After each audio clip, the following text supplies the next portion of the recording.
In the meantime, some auto movers this morning after new numbers and some color about the impact of tariffs. Phil LeBeau this morning watching both Honda and Nissan. Some challenging times in at least one case, Phil. Whew.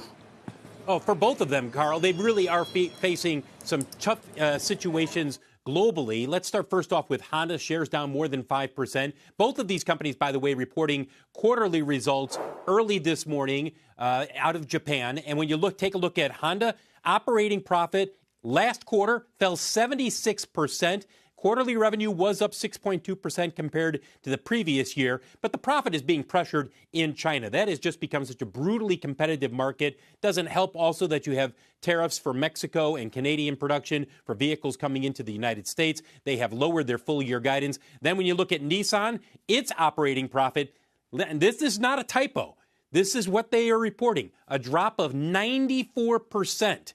Quarterly revenue flat versus last year.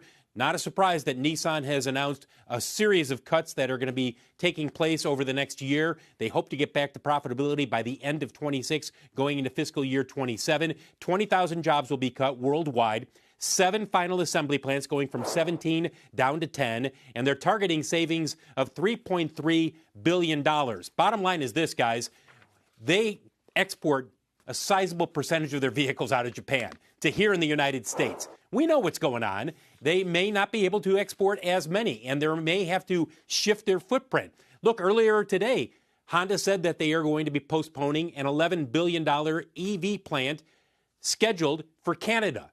They haven't scrapped it, but they're postponing it. Why? You know the story. It's tariffs, and we don't know exactly what's going to be happening with the auto market, especially when it comes to electric vehicles. No, we don't, Phil. Tough to be a high fixed cost business when these blows strike. Appreciate it.